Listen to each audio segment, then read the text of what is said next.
கிச்சனுக்கு புதுசாக 5 storage box வாங்கியிருந்தேன். என்னோட ஃப்ரெண்டு போன வாரம் டிமார்ட் போயிருந்தாங்க. ஸ்கூலுக்கு தேவையான திங்ஸ்லாம் வாங்கிட்டு வர சொல்லியிருந்தேன். வாட்டர் பாட்டில், லஞ்ச் பாக்ஸ் இதெல்லாம் வாங்கிட்டு வர சொல்லியிருந்தேன். கூடவே இந்த ஜாரும் வாங்கிட்டு வந்திருந்தாங்க. இது பிளாஸ்டிக் ஜார் தான். கண்ணாடி ஜார் வாங்கணும்னு ஆசை தான். வேலை செய்கிற அவசரத்தில் கீழே விழுந்து உடஞ்சிருமோன்ற பயத்தில் பிளாஸ்டிக் தான் வாங்கினேன். கரெக்டாக 1 kg பிடிக்குது.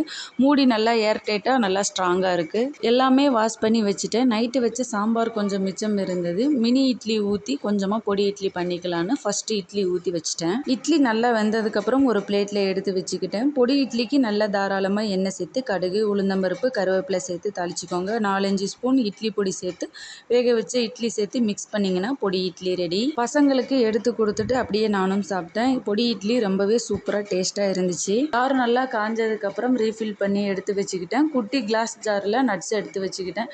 இன்னும் ஒரு 5 பாக்ஸ் வாங்கியிருந்துருக்கலாமோன்னு தோணுச்சு. இந்த வீடியோ பிடிச்சிருந்தா லைக் பண்ணுங்கள்.